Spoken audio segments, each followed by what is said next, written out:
In a sprawling mansion overlooking the Pacific in Malibu, where silence blended with the sound of wind and waves crashed against marble columns, Emma Collins lived trapped in a routine of appearances and obedience. The 27-year-old from Portland had married Richard Montgomery, a powerful man known for his elegance, coldness, and colossal fortune. Paralyzed from the waist down since his youth due to a car accident, Richard had transformed his physical vulnerability into a tool of absolute control. The world admired him for his intelligence and success in the tech industry, but those who knew him intimately understood that his need for order bordered on tyranny. Their relationship began with promises of a life of splendor. He conquered her with refined gestures and soft words, opening the door to a universe she never imagined inhabiting. Coming from a modest family and raised surrounded by musical notes, her mother a piano teacher at a local community center, her father a high school music teacher, Emma thought she had found a path to love and stability.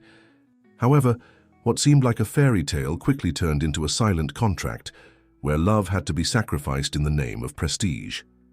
Richard showered her with expensive dresses, exclusive jewelry, and servants ready to satisfy any need. But behind each gift lay a condition: renounce her identity. She abandoned music, limited her friendships, and became just another silent ornament in a house filled with luxuries. Her desires were replaced by rules, and her freedom by the appearance of perfection. The traditional values that governed her new environment and her husband's coldness suffocated her more each day. When Emma discovered she was pregnant, she felt a ray of hope. She believed that the arrival of a child would soften the invisible walls of that prison. But Richard received the news with disdain. He said he wasn't prepared for a daughter, that it wasn't what he expected, that his lineage should continue with strength and masculinity. From the beginning, he refused to hold her, to look at her, to call her his own. Little Lily was ignored, treated like an unnecessary shadow in the grand Montgomery estate. The young mother then began to rebel in silence.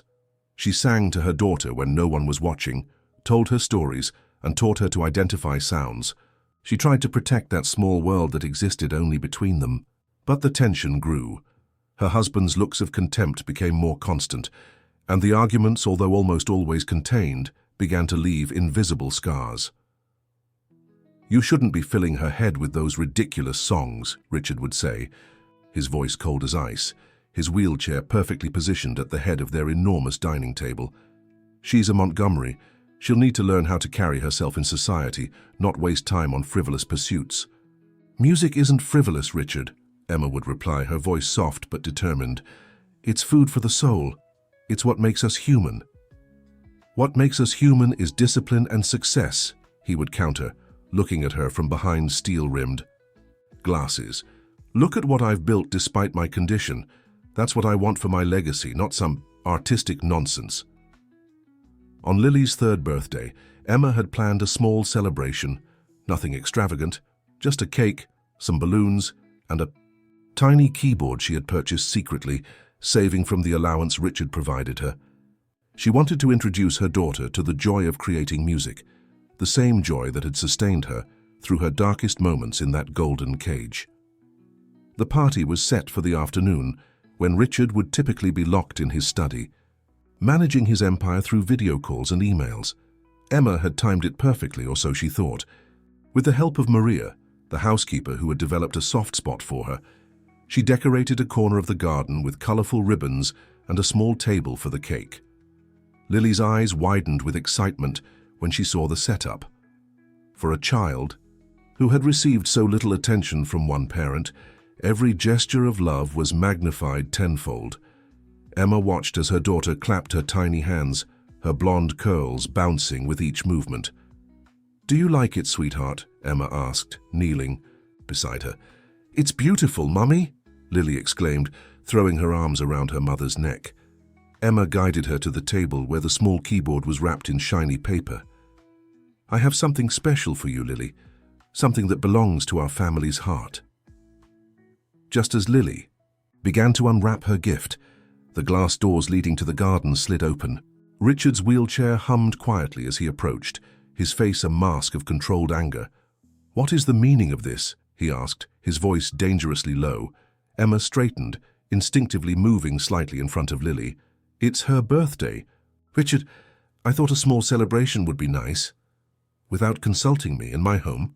He moved, closer, taking in the decorations with evident distaste. His eyes landed on the partially unwrapped keyboard. "And what's that?" "It's just a toy," Emma said quickly, though they both knew it was much more than that. "A toy," he repeated, reaching out to take it. He examined it briefly before placing it on his lap. "This isn't what we discussed for her education, Emma. This isn't what Montgomery women do." "She's 3, Richard. Let her be a child."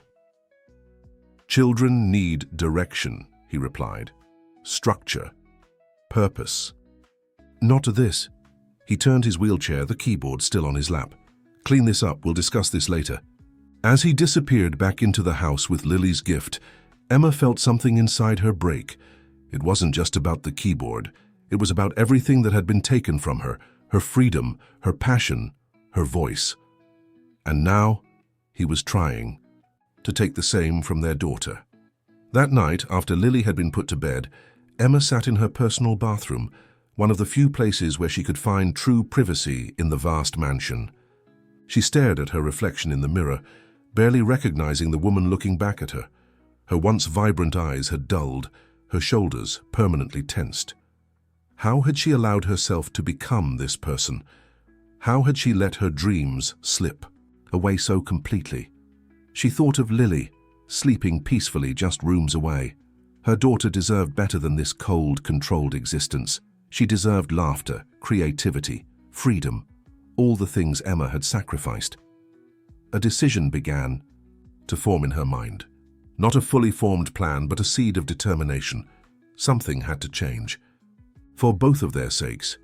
Meanwhile, in his study, Richard stared at the small keyboard he had confiscated. His fingers hovered over the keys, not pressing them, just feeling their presence. For a moment, a memory surfaced. His mother playing, the piano in their family home before the accident, before everything changed. He quickly pushed the thought away.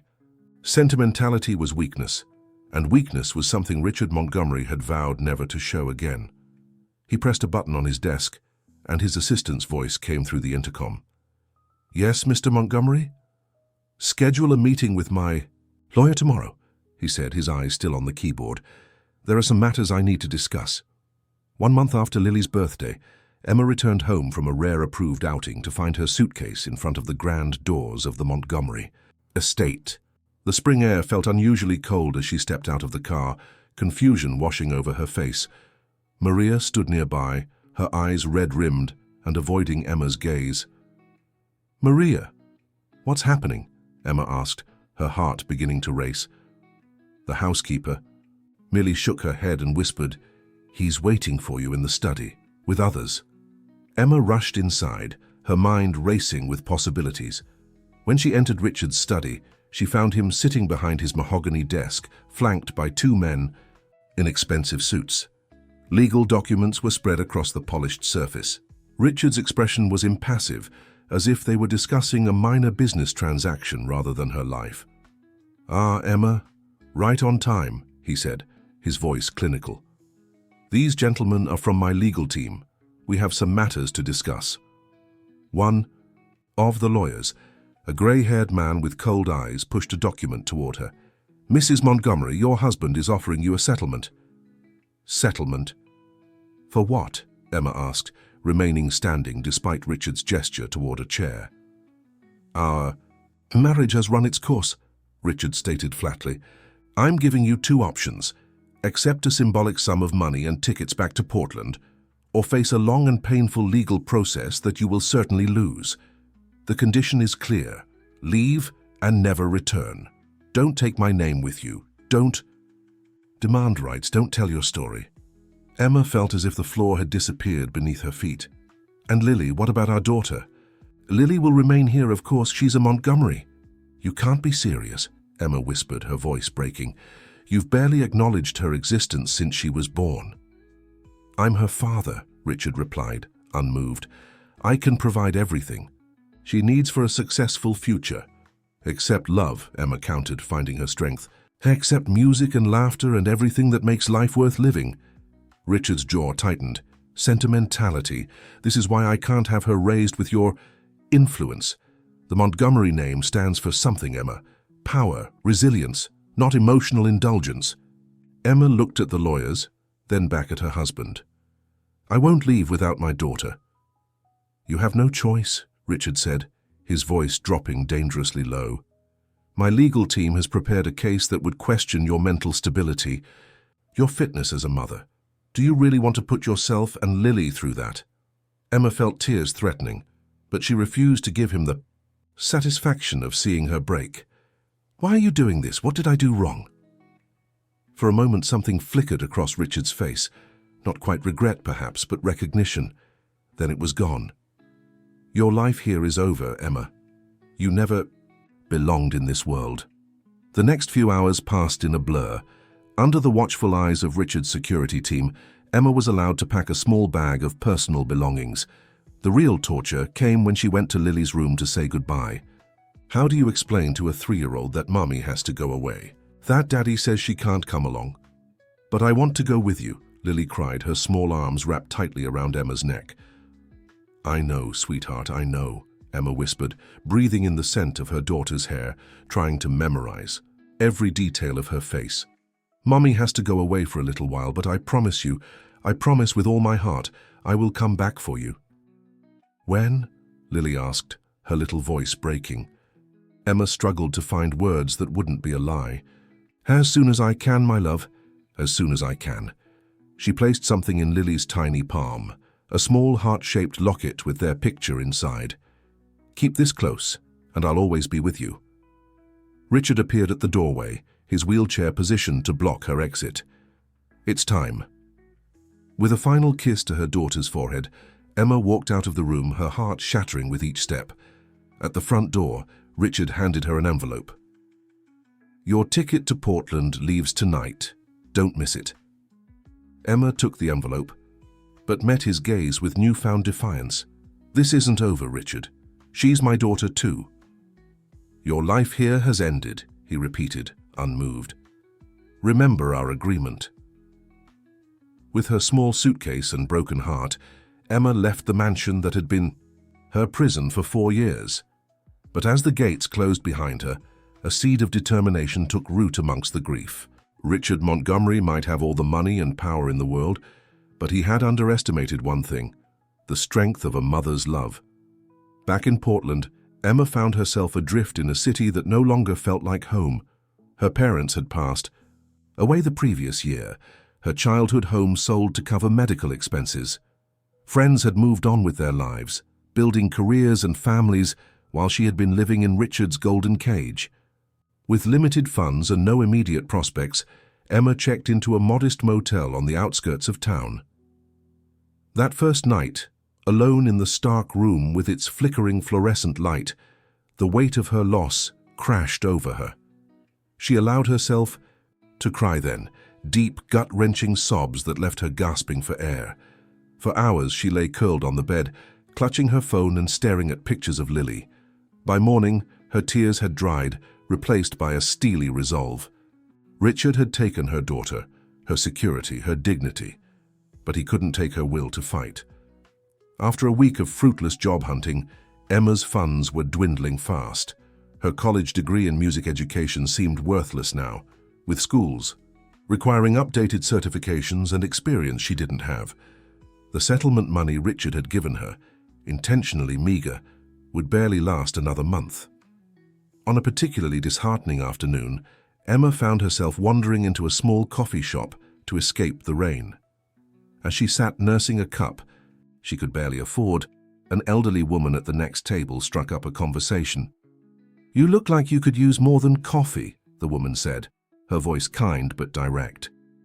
I'm Eleanor Pierce. Emma Collins, she replied, deliberately using her maiden name. And you're right, I could use a miracle. Eleanor's keen eyes studied her. I don't have miracles on the menu, dear, but I've been told I'm a good listener. Perhaps it was the woman's grandmotherly manner, or simply Emma's desperate need to connect with someone, but she found herself sharing a carefully edited version of her story. marriage to a controlling wealthy man, forced separation from her daughter, her struggle to rebuild her life. Eleanor listened without interruption, occasionally nodding. When Emma finished, the older woman reached across the table and squeezed her hand. "I have a spare room above my bookstore," she said. "It's nothing fancy, just a bed, a bathroom, and a small kitchenette.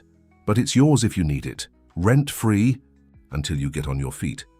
Emma blinked in surprise. Why would you help a complete stranger? Eleanor's smile was warm but tinged with sadness. "Let's just say I recognize the look of someone fighting their way back from the depths. I've been there myself." That evening, Emma moved into the small apartment above Eleanor's Pages, a charming if somewhat dusty independent bookstore in downtown Portland. The space was indeed modest, but it was clean and quiet, with a small window overlooking the E Street below. Most importantly, it was a safe haven, a place to catch her breath and plan her next steps. Eleanor proved to be more than just a landlady. She became a mentor, confidant, and eventually a surrogate mother to Emma. She helped her secure a position teaching basic music classes at a community center, introduced her to a lawyer who specialized in family law, and encouraged her to pick up her own music again. "Healing happens in unexpected ways," Eleanor told her one evening as they shared tea in the bookstore after closing. "Sometimes we have to find ourselves again before we can find a way back to those we love." In the cramped apartment, Emma discovered an old keyboard that Eleanor had salvaged from a school auction. It was battered and missing a few keys, but when Emma first placed her fingers on it, something long dormant awakened inside her. That night, she played until her fingers ached, pouring her pain and love and determination into melodies that had no names. As weeks turned into months, Emma established a routine. Mornings at the community center teaching children's music classes, afternoons helping Eleanor in the bookstore, evenings researching family law and playing her keyboard, and late at night, when sleep wouldn't come, writing letters to Lily that she couldn't send but needed to write, promises of reunion, descriptions of her day, lullabies in written form. On the 3-month anniversary of her separation from Lily, Emma received an unexpected visit at the bookstore. A well-dressed woman in her 50s entered just before closing time, browsing briefly before approaching the counter where Emma was working. "Miss Collins?" the woman asked, her voice low. "My name is Margaret Winters. I was Lily's nanny at the Montgomery estate." Emma froze, her hand tightening on the edge of the counter. "How did you find me?" "Richard fired me last week," Margaret explained. "Said I was being too indulgent with Lily. Before I left, I overheard him mentioning you were back in Portland." "Is Lily all right?" Emma asked, her voice barely a whisper. Margaret glanced around to ensure they were alone. "She misses you terribly. Cries for you at night. I thought you should know that, and that she still wears that locket you gave her. Keeps it hidden from her father." Emma fought back tears. "Thank you for telling me." As Margaret turned to leave, she paused. "There's something else? Richard is planning to take Lily to New York next month. He's expanding his business there and considering a permanent relocation." After Margaret left, Emma sank into a chair, her mind racing. New York, even further away. The tenuous connection she'd been holding on to, proximity at least, would be severed. She had to act, and soon. That night, Emma made a decision that would change the course of her life. She would fight for her daughter, no matter the cost, no matter the odds. Richard Montgomery had underestimated her once. He wouldn't make that mistake again. 6 months after being forced from the Montgomery mansion, Emma sat in the small office of Diane Rodriguez, a family law attorney who had agreed to take her case pro bono after hearing her story through a women's advocacy network. "I want to be completely honest with you, Emma," Diane said, her expression serious as she closed the thick folder containing Emma's case details. "Going up against Richard Montgomery won't be easy. He has unlimited resources, powerful connections, and a reputation for ruthlessness in both business and personal matters." Emma nodded, her hands clasped tightly in her lap.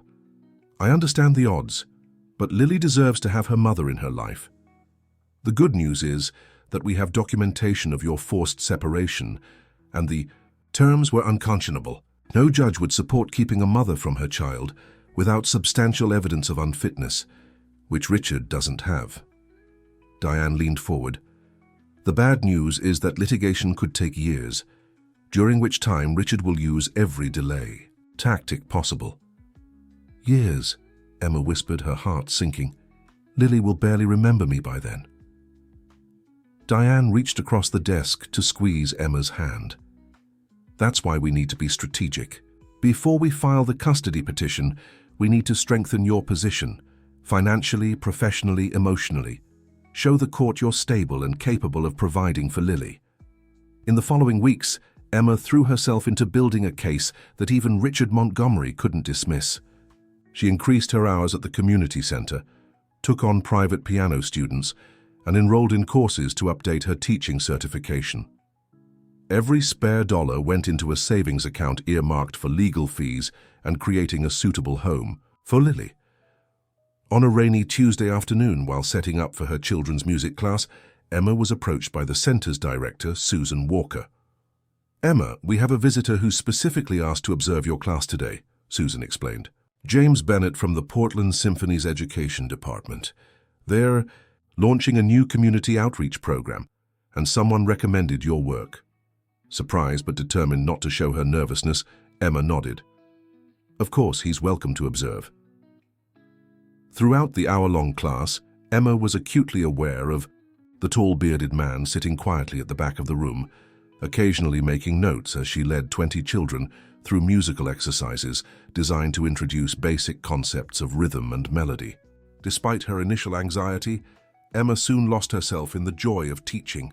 Her face animated as she guided little hands on instruments and encouraged shy voices to join in songs. When the class ended and parents collected their children, James approached her, his expression warm.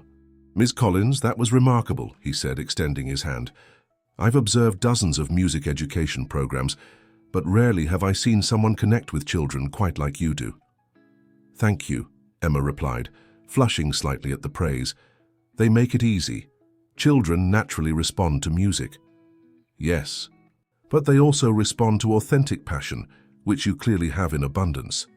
He handed her a business card. "The Symphony is developing an expanded education initiative aimed at bringing music to underserved communities. We're looking for instructors who can develop curriculum and eventually train others. Would you be interested in discussing a potential role?" That evening, Emma couldn't contain her excitement as she shared the news with Eleanor over dinner in the bookstore's back room. "It would mean more stable income, Eleanor, and professional credibility that could help with the custody case." Eleanor smiled, pleased to see some of the old spark returning to Emma's eyes. "When do you meet with him again?" "Friday morning at the Symphony offices. I need to prepare a sample curriculum outline and teaching philosophy statement." Emma's enthusiasm dimmed slightly. "I just hope my performance background is strong enough. It's been years since I played seriously." "Then it's time to change that, isn't it?" Eleanor said, setting down her fork. "Follow me." The older woman led Emma to a storage room at the back of the bookstore that Emma had never entered.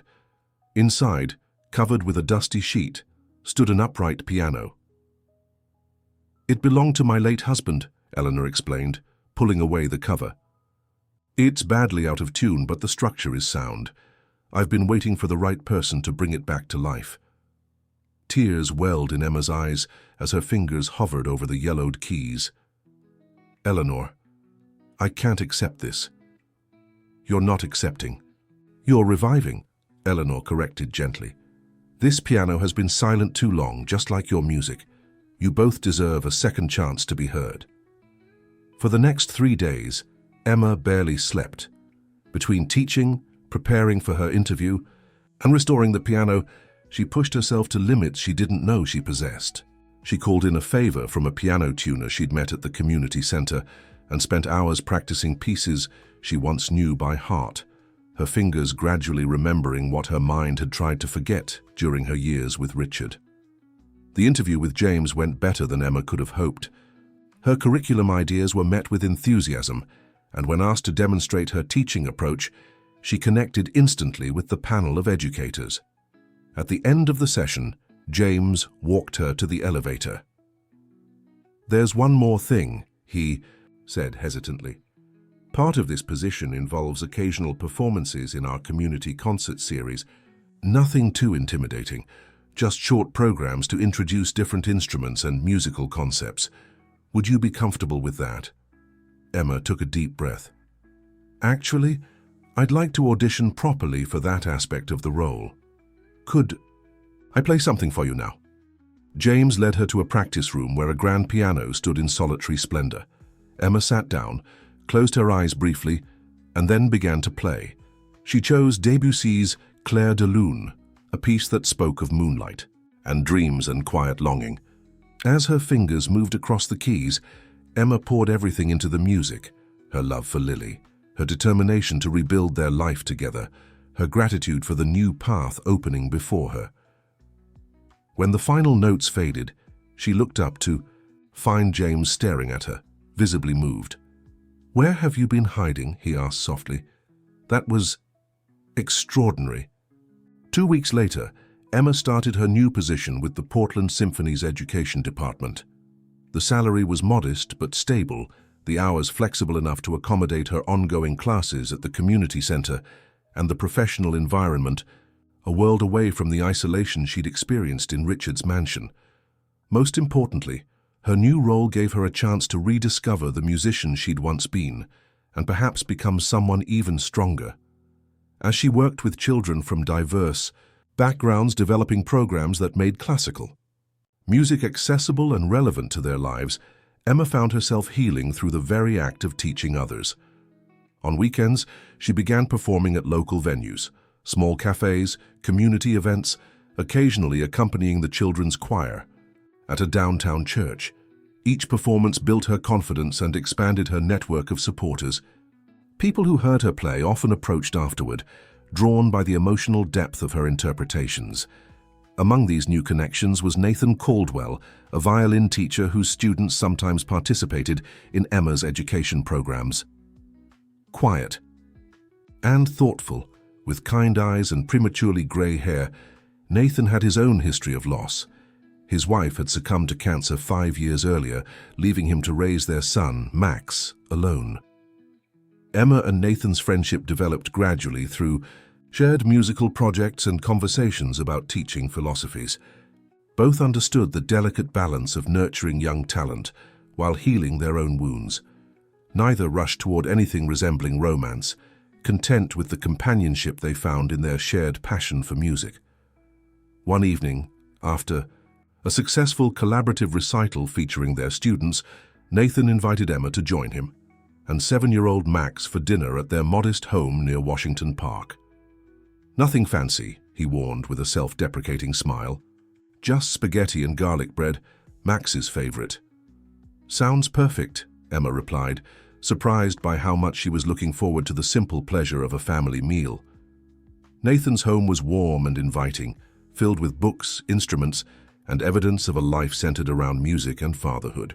While he finished preparing dinner, Emma helped Max with his homework, gently correcting his math problems while he explained his school's upcoming science fair. "Dad says you have a little girl," Max said suddenly, looking up from his worksheet. "How come she's not here?" Emma felt her chest tighten, but before she could formulate an answer, Nathan intervened from the kitchen doorway. "Max, remember what we discussed about personal questions?" "It's all right," Emma said softly. "Yes, Max, I do have a daughter named Lily. She's younger than you, just about to turn 4. She lives with her father right now, but I'm working very hard to bring her home." Max considered this seriously. "That's sad. Dad and I are always together." "Yes, you're very lucky," Emma agreed, her voice steady despite the ache in her heart. "Your dad is a wonderful father." Later, after Max had gone to bed, Emma and Nathan sat on the porch swing, mugs of tea in hand. The spring evening was cool, but not uncomfortable, the neighborhood quiet except for distant traffic and the occasional dog barking. "I'm sorry about Max's question," Nathan said. Kids have no filter. Don't apologize, his directness was actually refreshing. Emma smiled. Most adults tiptoe around the subject, not knowing what to say. When Jessica was sick, Nathan said after a moment, referring to his late wife, people did the same thing. They'd avoid mentioning her illness or change the subject quickly if it came up. It made everything so much lonelier. Emma nodded, understanding completely. That's the worst part sometimes, feeling like you can't talk about the person you miss most. They sat in comfortable silence, the swing moving gently. Finally, Nathan spoke again, his voice thoughtful. What's your next step? With Lily, I mean. We're filing the custody petition next week, Emma replied. Diane, my lawyer, thinks we have a strong case for at least shared custody, especially since Richard has never shown much interest in actual parenting. Will you have to go back to California for the hearings? Eventually, yes. That's the complicated part. Richard tried to file in New York, claiming residence there now, but Diane successfully argued that since the marriage and separation occurred in California, that's where jurisdiction belongs. Nathan's hand covered hers briefly. If you need help, with classes, performances, anything, while you're dealing with the legal battles, I'm here. No strings attached. Emma looked at him, seeing the sincerity in his eyes. Thank you, that means more than you know. As Emma drove back to her apartment above the bookstore that night, she realized something had shifted inside her. For the first time since leaving Richard's mansion, she was beginning to envision a future that held more than just struggle and longing, one that included friendship, music, and possibilities she hadn't dared to consider. The next morning, she received an email that made her heart stop. It was from Diane with a single line. Richard knows. He's filed for sole custody and a restraining order, claiming you're unstable and a threat to Lily's well-being. We need to meet immediately. The Los Angeles County Courthouse loomed before Emma like a fortress. 9 months had passed since she'd been forced to leave the Montgomery mansion, and now, after weeks of legal maneuvering, the first custody hearing was finally scheduled. Emma smoothed her simple navy dress, purchased specifically for court appearances, and took a deep breath. Remember what we discussed, Diane Rodriguez said quietly as they climbed the courthouse steps. Richard's team will try to provoke an emotional reaction. Stay calm, answer only what's asked, and keep your responses focused on Lily's well-being. Emma nodded, clutching her portfolio of documents, evidence of her stable employment, suitable, living arrangements and character references.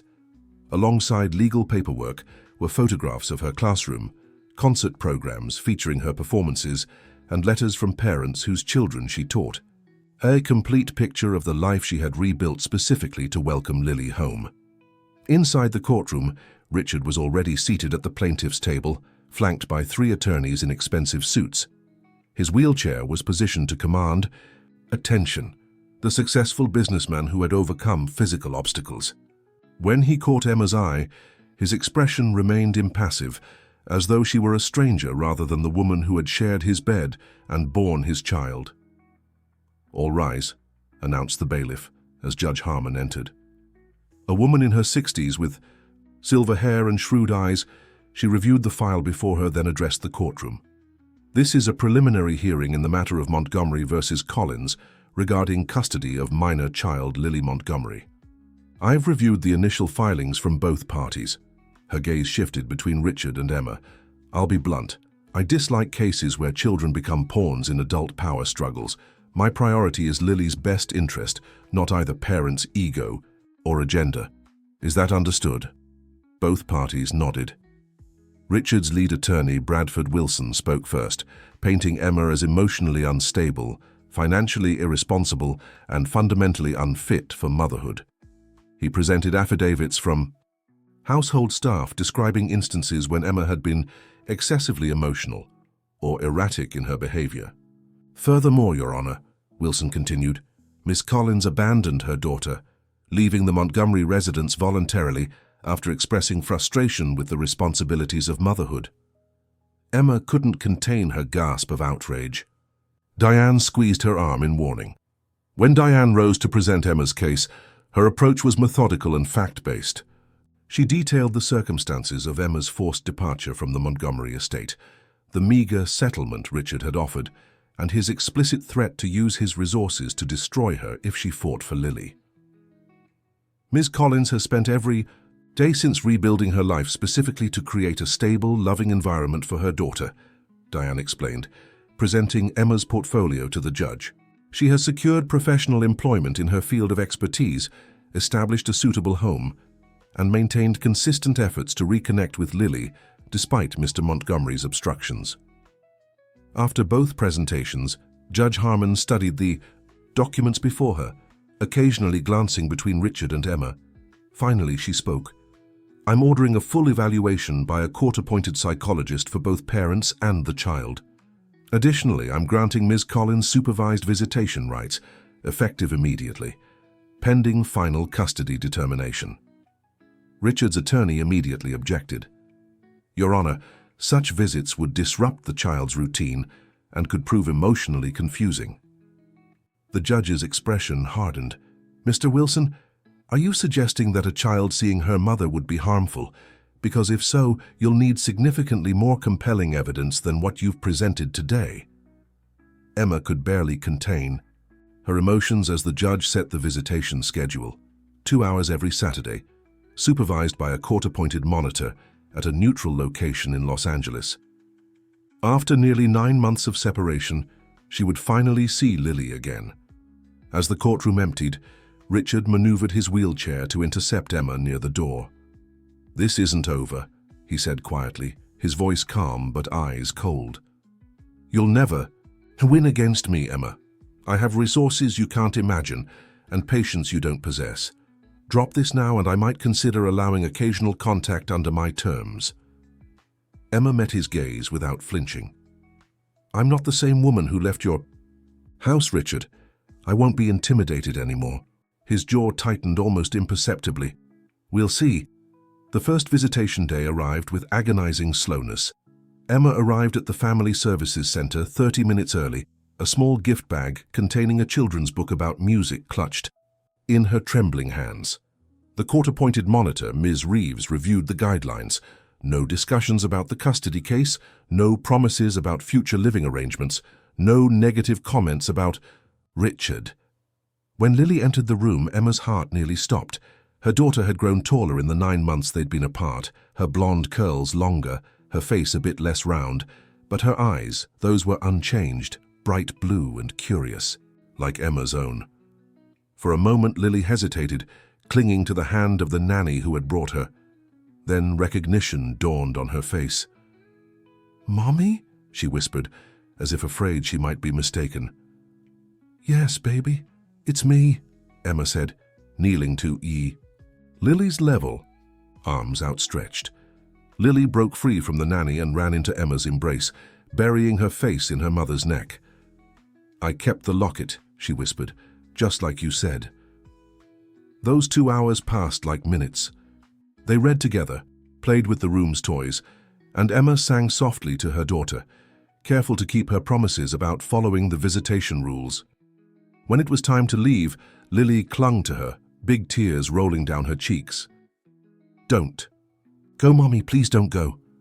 Emma fought back her own tears. "I have to for now, sweetheart, but I'll see you next Saturday, I promise. And the Saturday after that, and after that." As Lily was led away, Emma collapsed onto a chair, emotionally drained. The supervisor approached with a small smile. "That went well," Ms. Reeves said. "She clearly has a strong bond with you." "Thank you," Emma replied. "It means everything to have this chance." Over the next few weeks, Emma established a routine of flying to Los Angeles every Friday evening, staying in a modest hotel near the visitation center, and returning to Portland on Sunday morning. The expense strained her budget, but the precious hours with Lily were worth every sacrifice. During this time, the court-appointed psychologist, Dr. Mercer, conducted his evaluation. He interviewed Emma in Portland, observing her home, workplace, and interactions with her students. In Los Angeles, he met with Richard and visited the Montgomery mansion to observe Lily in her everyday environment. After 6 weeks of visitations and evaluations, the final custody hearing was scheduled. Emma took a leave of absence from work, temporarily relocating to Los Angeles to focus entirely on the case. Eleanor insisted on accompanying her for moral support, while Nathan arranged to cover her classes at the symphony program. The night before the hearing, Emma sat in her hotel room, reviewing notes with Diane when her phone rang. The caller ID showed a number she didn't recognize. "Ms. Collins?" a woman's voice said when Emma answered. "This is Maria Gonzalez. I was the housekeeper at Mr. Montgomery's estate." "Yes, I remember you," Emma replied, puzzled by the unexpected call. "I shouldn't be doing this," Maria continued, her voice low and nervous. "But I couldn't stay silent. Mr. Montgomery has been coaching Lily about what to say to the judge and the doctor. He tells her that if she says she wants to live with you, she'll never see him again and will have to live in poverty." Emma felt her blood run cold. "Can you testify to this?" I can't," Maria stammered. "I'd lose my job and I have family depending on me. But there's more. Last week, I overheard him on the phone with someone talking about paying off Dr. Mercer for a favorable report." After the call ended, Emma and Diane debated how to proceed. Without Maria's willingness to testify, they had only hearsay. Yet they couldn't ignore such serious allegations. "We need concrete evidence," Diane said finally. "Let me make some calls. There might be a way to verify whether Dr. Mercer has any suspicious financial activity." The next morning, as they prepared to enter the courthouse, Diane received a text that made her pause on the steps. "Change of plans," she told Emma. "We're requesting a continuance and a new psychological evaluator. My contact at the DA's office just confirmed that Dr. Mercer received a $50,000 consulting fee from a shell company linked to Montgomery Industries 3 days ago." The revelation set off a chain of events that delayed the final hearing by another month.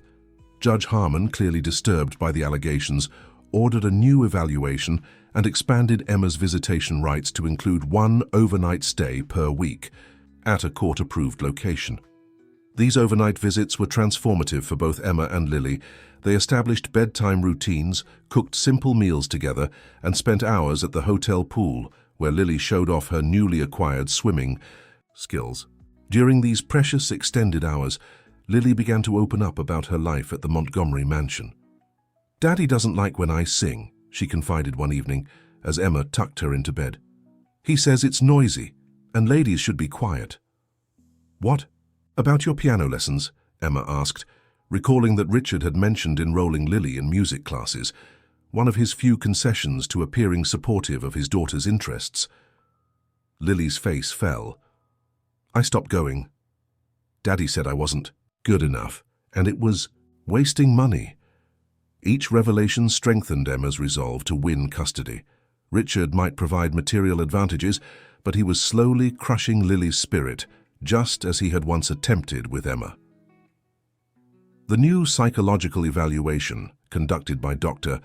Sophia Chen, proved far more thorough than the first. Dr. Chen spent extensive time observing both parents with Lily, interviewed the household staff at the Montgomery mansion, and reviewed school reports and medical records. On the final hearing day, Dr. Chen's testimony became the turning point. "In my professional opinion," she stated firmly, "Lily Montgomery exhibits signs of emotional neglect in her father's care. While materially provided for, she lacks emotional nurturing and positive reinforcement. In contrast, her interactions with her mother show secure attachment, appropriate boundaries, and evident joy." Bradford Wilson cross-examined aggressively, attempting to discredit Dr. Chen by suggesting she was biased against successful men or had feminist agendas. Dr. Chen remained unflappable.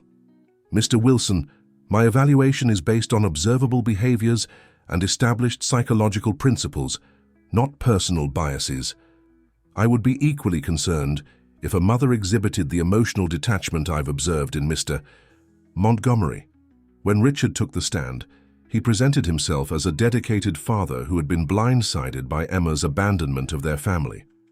"I've given Lily everything a child could want," he testified. "The finest schools, a beautiful home, stability and structure." "And affection?" Diane asked during cross-examination. "When was the last time you told your daughter you loved her, Mr. Montgomery?" Richard's hesitation spoke volumes. "I'm not demonstrative by nature," he finally replied, "but Lily knows I care for her." "Does she?" Diane pressed. When Dr. Chen asked Lily to draw her family, she drew herself alone in a big house. When asked where her father was, she said, "Daddy's too busy for pictures." As the hearing progressed, Richard's facade began to crack. When questioned about his attempts to interfere with Emma's visitation rights and allegations of witness tampering, he became defensive and condescending, revealing glimpses of the controlling personality he usually kept hidden from the public. Emma's testimony, by contrast, was heartfelt but measured. She acknowledged the mistakes she'd made in agreeing to Richard's controlling terms during their marriage, but emphasized her growth since then. "I've rebuilt my life with one purpose," she concluded. "To be the mother Lily deserves, one who will protect her right to be herself, to explore her talents, to know she's loved unconditionally." After 3 days of testimony, Judge Harmon announced she would take the weekend to review all evidence before rendering her decision. Emma spent those agonizing days with Eleanor and Nathan, who had flown in for moral support, trying to prepare herself for all possible outcomes. Monday morning arrived with rainy skies that matched Emma's anxious mood. As Judge Harmon entered the courtroom, Emma reached for Diane's hand, drawing strength from the attorney who had become both ally and friend.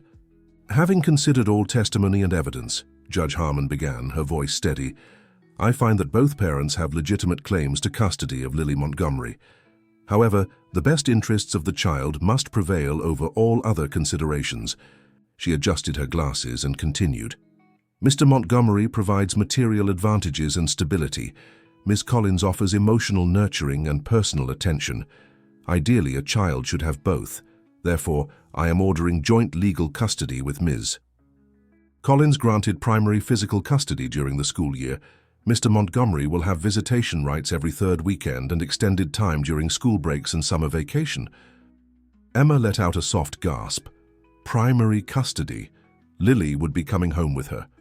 Additionally, the judge continued, both parents will attend co-parenting counseling, and Lily will continue with her own therapist to help her adjust to these changes.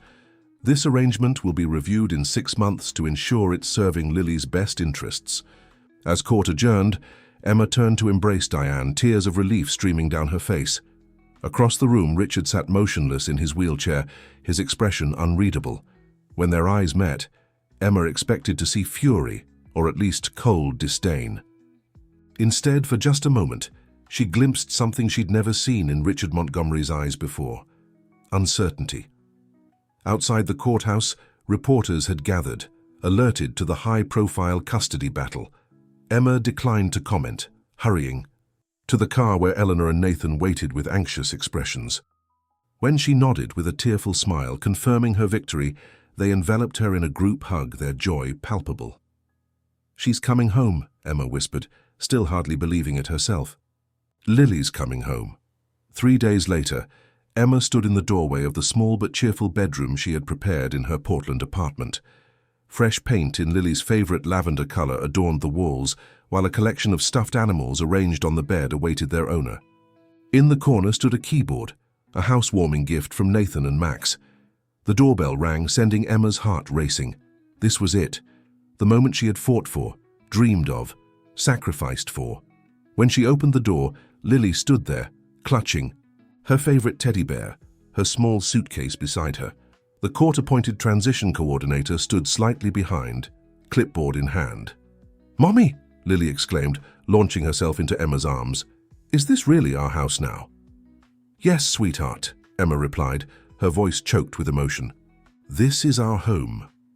As she carried Lily across the threshold, Emma caught sight of a sleek black car parked at the curb, the window lowered just enough to reveal Richard watching them, his expression complex and unreadable.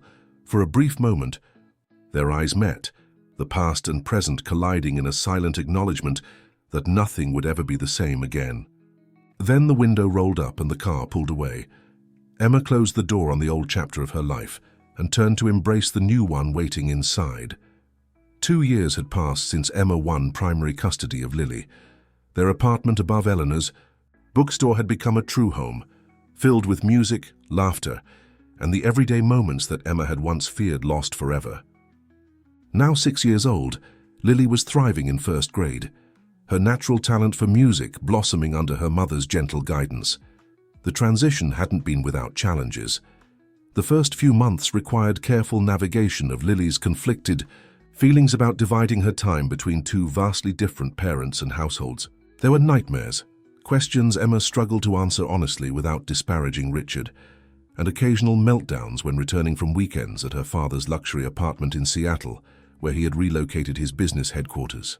Despite Emma's concerns, Richard maintained his visitation rights with unexpected consistency. While he remained emotionally reserved, he had begun making genuine, if awkward, attempts to connect with his daughter. Emma suspected that losing primary custody had forced him to recognize what truly mattered. On a crisp autumn morning, Emma sat at the piano in the community music center, where she now served as program director, reviewing sheet music for an upcoming student recital. Her position with the Portland Symphony's education initiative had evolved into a leadership role that allowed her to develop curricula for underprivileged schools across the city. The work was fulfilling, the salary comfortable enough to provide security for herself and Lily, and the schedule flexible enough to accommodate co-parenting responsibilities. Her phone buzzed with a text from Nathan. "Dinner tonight? Max wants to show Lily his science project." Emma smiled, warmth spreading through her chest. What had begun as friendship between two wounded souls had gradually deepened into something more. Nathan's quiet strength and unwavering support through the custody battle had revealed a man whose capacity for love hadn't been diminished by his own losses. Their relationship progressed slowly, mindful of the children's needs and their own past hurts, but with growing certainty. Before she could reply, the center's receptionist appeared at her door. "Emma, there's someone here to see you. He doesn't have an appointment, but he's quite insistent." Emma looked up, puzzled. Did he give a name? Richard Montgomery. Emma's hand froze over her phone. Richard was supposed to be in Seattle. His visits to Portland occurred only for scheduled custody transfers, always at neutral locations with minimal interaction between the former spouses. "I'll be right out," she said, quickly texting Nathan to let him know she might be delayed. Richard waited in the lobby, his wheelchair positioned near the wall of windows overlooking the center's garden. He looked thinner than Emma remembered, his normally impeccable appearance slightly diminished. When he turned at her approach, she noticed new lines around his eyes. "This is unexpected," Emma said, keeping her voice neutral. "I was in town for a business meeting," Richard replied. "I thought we could talk without lawyers or custody coordinators for once." Emma hesitated, then gestured toward her office. "We can speak privately in there." Once inside, Richard declined her offer of water or coffee, getting directly to the point. "I've been offered a position in New York, CEO of Meridian Technologies. It would mean relocating." Emma felt her heart rate quicken. "I see.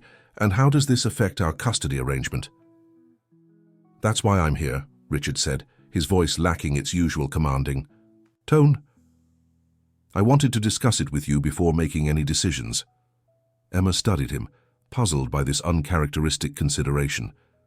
"When would this move happen?"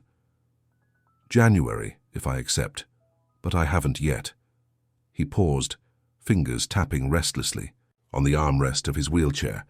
"The position is perfect professionally. The compensation package is substantial, but it would mean seeing Lily even less frequently."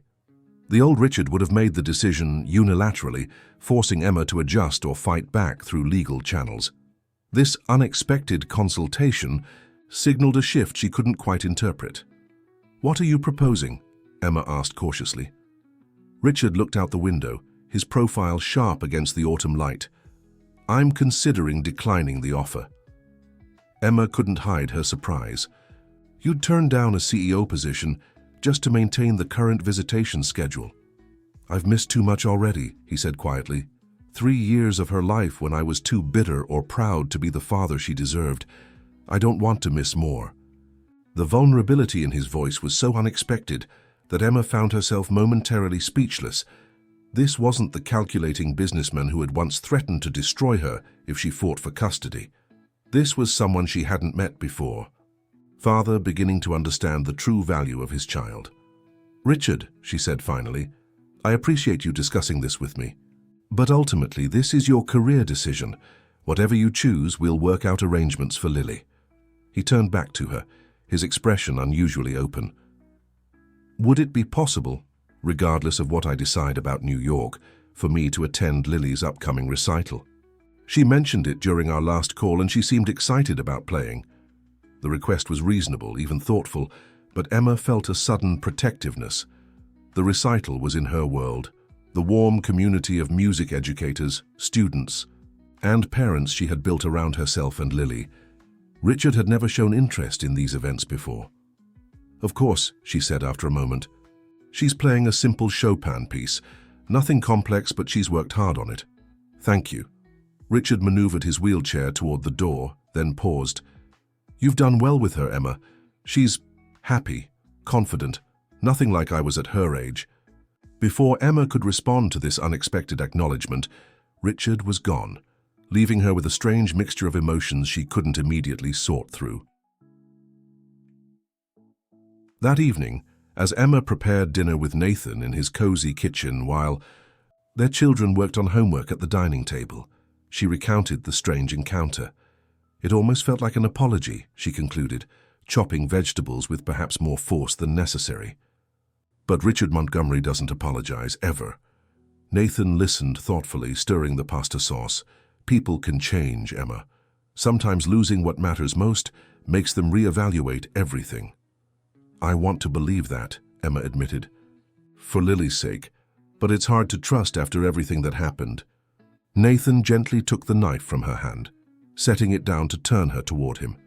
"You don't have to trust him completely, just enough to let Lily have her father in her life in a positive way. The rest will sort itself out in time." 2 weeks. Later, Emma sat backstage at the community center's small auditorium, helping Lily adjust the ribbon in her hair before her performance. The recital hall was filled with proud parents, siblings, and friends of the 20 young musicians participating in the fall showcase. "Are you nervous, sweetheart?" Emma asked, straightening Lily's simple blue dress. Lily shook her head, her expression serious. "No, you said it's okay to make mistakes as long as we keep going, right?" Emma smiled, her heart swelling with love for this resilient child. "That's exactly right, just like we practiced." "Is Daddy really coming?" Lily asked, a hint of uncertainty in her voice. "He said he would be," Emma replied, hoping Richard wouldn't disappoint. Despite her complicated feelings toward her ex-husband, she never wanted Lily to experience the pain of a broken promise. From her position at the side of the stage where she would be introducing each performer, Emma scanned the audience as it settled. Nathan and Max sat in the third row, saving a seat for her. Eleanor was near the back, chatting animatedly with parents of other students, and there, entering through the side door that had been designated for wheelchair access, was Richard.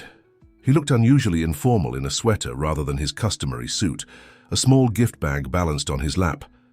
When he noticed Emma watching, he gave a short nod of acknowledgement before finding his place in the reserved section for parents of performers.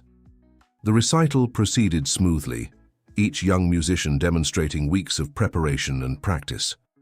When it was Lily's turn, Emma introduced her with professional composure that masked her maternal pride. Next, we have Lily Collins Montgomery performing Frédéric Chopin's Prelude in E minor, Opus 28, No. 4. Lily walked to the piano with measured steps, her posture perfect as she adjusted the bench and placed her hands in position. For a moment, she seemed to hesitate, her eyes scanning the audience until they found her father. Richard gave her an encouraging nod, and something in Lily's face settled. The piece she had chosen was simple but emotionally complex, melancholy yet beautiful, requiring sensitivity beyond her years. As Lily began to play, Emma felt her chest tighten with recognition of her daughter's innate musicality. The child had inherited more than just Emma's blue eyes and determination. She had her soul for music. When the final notes faded, there was a moment of silence before the audience erupted in applause. Lily stood and curtsied as she had practiced, her smile radiant. Emma caught Richard's expression. a mixture of surprise and what appeared to be genuine pride. After the recital, families gathered in the reception area for refreshments and congratulations. Emma was discussing summer music camp options with another parent when she felt a tug on her sleeve. "Mommy, can I show Daddy my practice room? He wants to see where I take lessons." Emma turned to find Lily and Richard waiting expectantly. "Of course," she replied, excusing herself from the conversation. "It's just down the hall." The three of them moved through the building to the small practice room where Lily took her weekly lessons. It was modest but cheerful, with inspirational quotes about music on the walls and a well-maintained upright piano in the corner. "This is where I learn all my pieces," Lily explained to Richard, climbing onto the piano bench. "And Ms. Jacobs, she's my teacher, says I'm making excellent progress."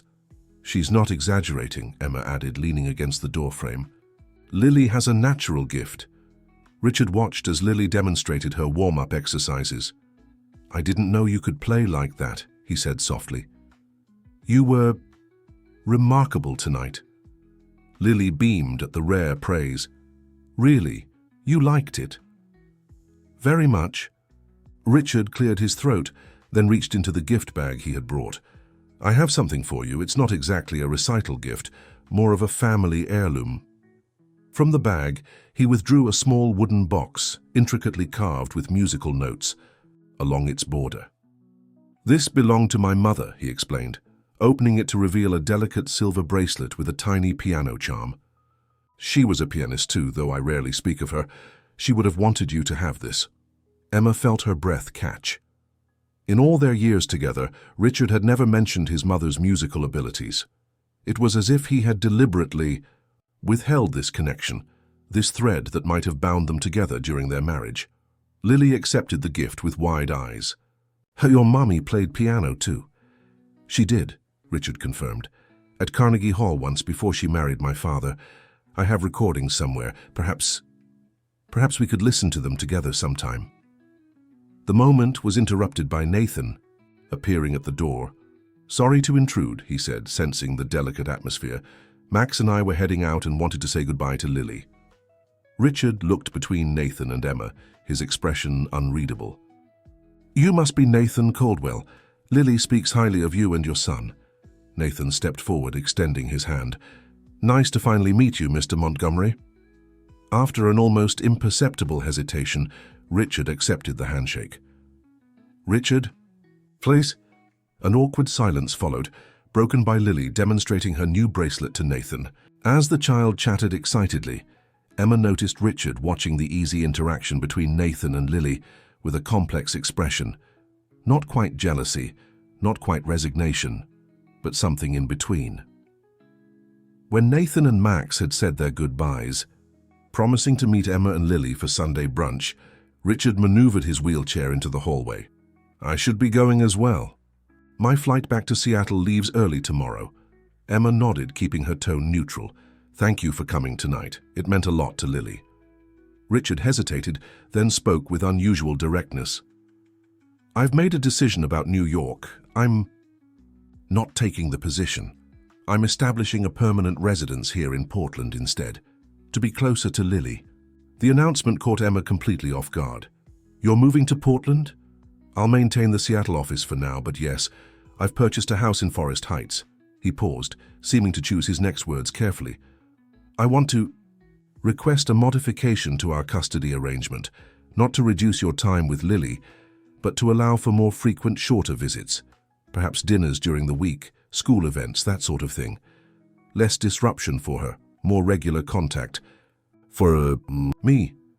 Emma studied him, trying to discern his true motives. "Why the sudden change, Richard? What's really going on?" He met her gaze directly. "When Jessica died, I built walls around myself, determined never to be vulnerable again. Then my accident reinforced that instinct. Control became my protection. So I treated our marriage like a business arrangement because I was terrified of losing control again." The raw honesty was so unexpected that Emma could only listen in stunned silence. "Seeing you rebuild your life," Richard continued, "watching you with Lily, even observing your relationship with Nathan, It's forced me to confront some uncomfortable truths about myself. I don't expect forgiveness, Emma, but I am asking for a chance to be a better father than I've been." "This isn't just about Lily, is it?" Emma asked quietly. "This is about your legacy, what you leave behind." Richard's smile was tinged with sadness. "Perhaps. When you face your own mortality, priorities have a way of clarifying themselves." "What do you mean?" A cold fear crept into Emma's chest. "Cancer," he said simply. "Diagnosed 3 months ago. Treatable, the doctors say. But it's made me reevaluate many things." Emma stood in shocked silence, unsure how to respond.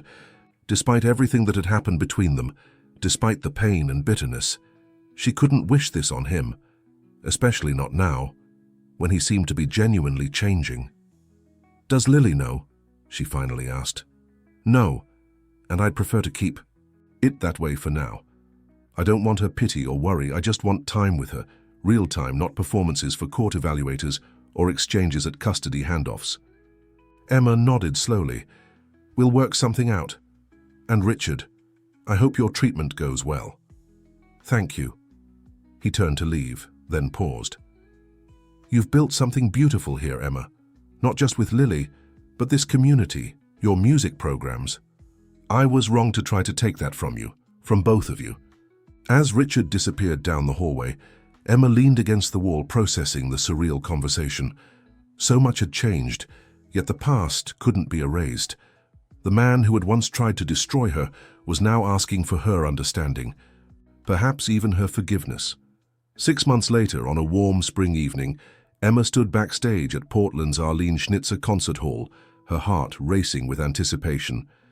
The community music initiative she had helped develop had culminated in tonight's breakthrough event, Future Stars, featuring talented young musicians from across the city, including students from underserved neighborhoods who had discovered their musical gifts through Emma's outreach programs.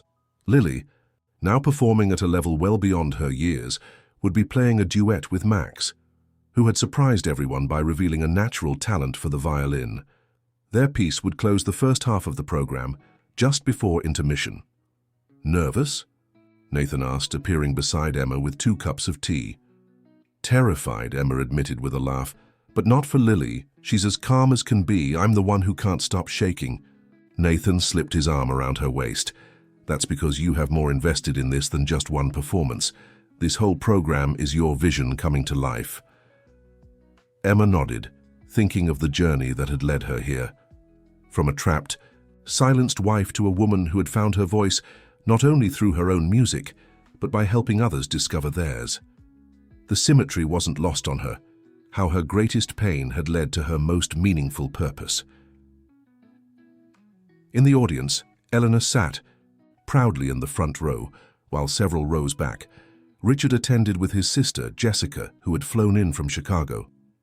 His cancer treatments had been successful so far, though the physical toll was evident in his thinner frame and the increased frequency with which he now used an electric wheelchair.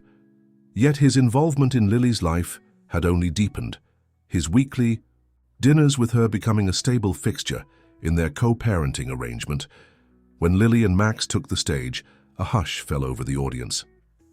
The children positioned themselves with professional composure, Max with his violin, Lily at the grand piano. At a nod from Max, they began to play Massenet's Méditation from the opera Thais, arranged specially for them by one of the symphony's composers. As the haunting melody filled the concert hall, Emma watched her daughter's sure hands moving across the keys, perfectly complementing Max's soulful violin. There was such joy in their playing, such natural communication between them. As musical partners, it was everything Emma had once dreamed of for herself, now manifesting in her child, not through pressure or expectations, but through nurturing and freedom. When the piece ended, the audience rose in a standing ovation.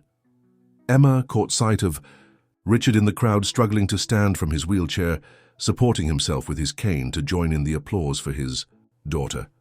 Their eyes met briefly across the distance, a moment of shared pride transcending their complicated history. At the reception following the concert, well-wishers surrounded Emma, congratulating her on both the success of the program and Lily's performance. As she navigated through the crowd, she found herself face to face with Richard, who was engaged in conversation with the symphony's director.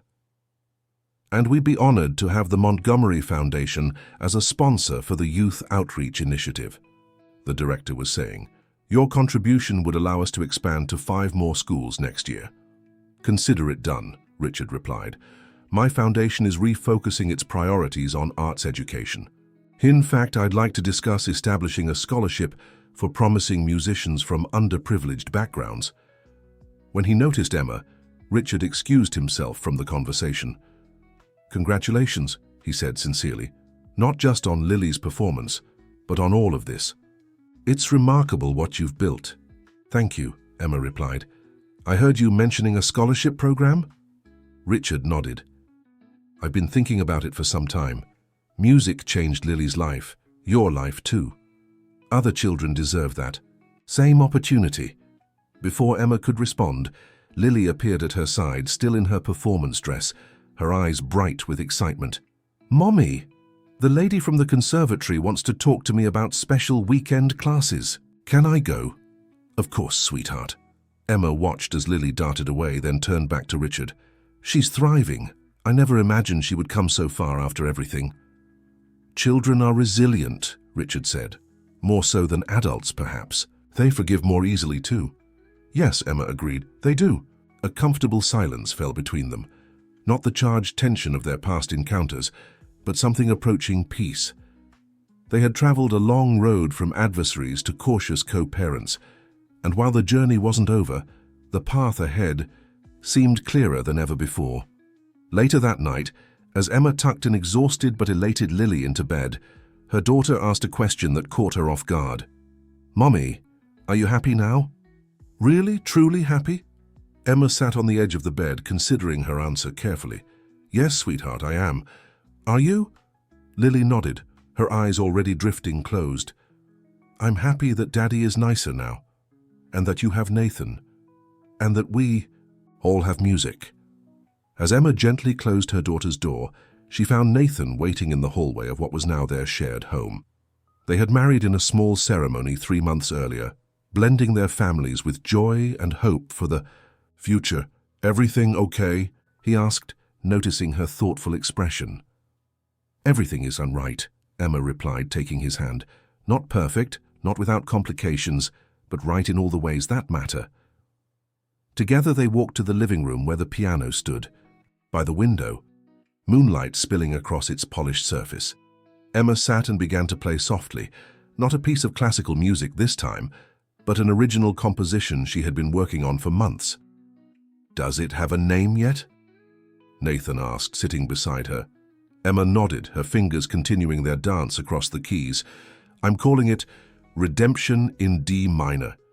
It's about the journey from darkness to light, from silence to music." As the melody rose and fell, Emma reflected on the symphony of her life, its dissonant beginnings, its unexpected harmonies, its recurring themes of love and resilience. She had learned that sometimes the most beautiful music emerges from the deepest pain, and that even broken instruments can create masterpieces when handled with care. Life had not given her the fairy tale she once imagined, but something far more authentic, a composition of her own making with all its complex emotions and evolving movements. And as her fingers danced across the keys, bringing her personal symphony to life, Emma knew with absolute certainty that this was the truest form of freedom she had ever known. The end. Dear listeners, we hope the story of Emma and Lily has touched your hearts. Their journey of resilience, healing, and rediscovered joy reminds us that even our most painful chapters can lead to beautiful new beginnings. For more emotionally captivating stories like this one, we've created a special playlist that you can find by clicking the link to your left. If Emma's struggle and triumph resonated with you, please don't forget to subscribe to our channel and give this video a thumbs up. Every day we bring you unique narratives that explore life's complexities and celebrate the human spirit. We'd love to hear your thoughts in the comments section below. Perhaps you've experienced your own symphony of redemption. Join our community of storytellers and listeners as we continue to share these powerful human experiences. Until next time.